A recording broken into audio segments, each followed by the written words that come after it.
بسم اللہ الرحمن الرحیم۔ واجب الاحترام ناظرین، سامعین، صائمین، ماہ رمضان المبارک اپنے اختتام اور تکمیل کی طرف تیزی سے بڑھ رہا ہے، اور اس کی تکمیل کے موقع پر اللہ رب العزت جل وعلا نے اہل ایمان کے لیے ایک دن عید کا دن رکھا ہے، اور عید کے اس دن رسول اللہ صلی اللہ تعالیٰ علیہ وآلہ وسلم نے صاحبان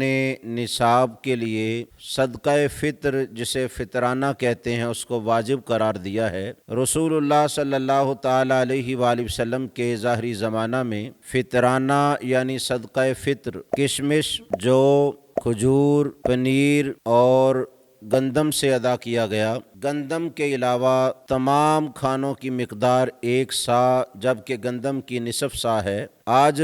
گندم کے اعتبار سے صدقہ فطر کی مقدار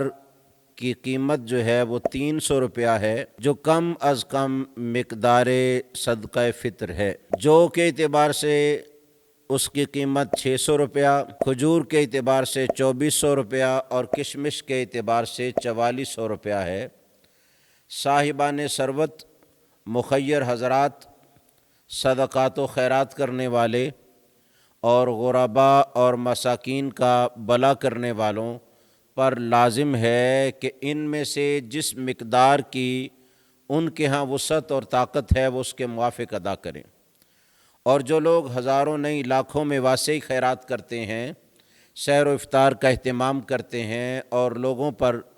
رزق کے دروازے کھولتے ہیں، اللہ رب العزت کی باب رحمت کو دستک دیتے ہیں اور برکتیں حاصل کرتے ہیں،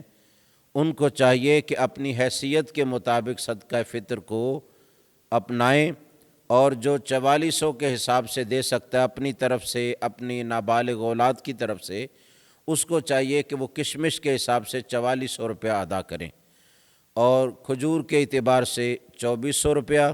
جو کا اگر حساب لگائیں تو 600 روپیہ،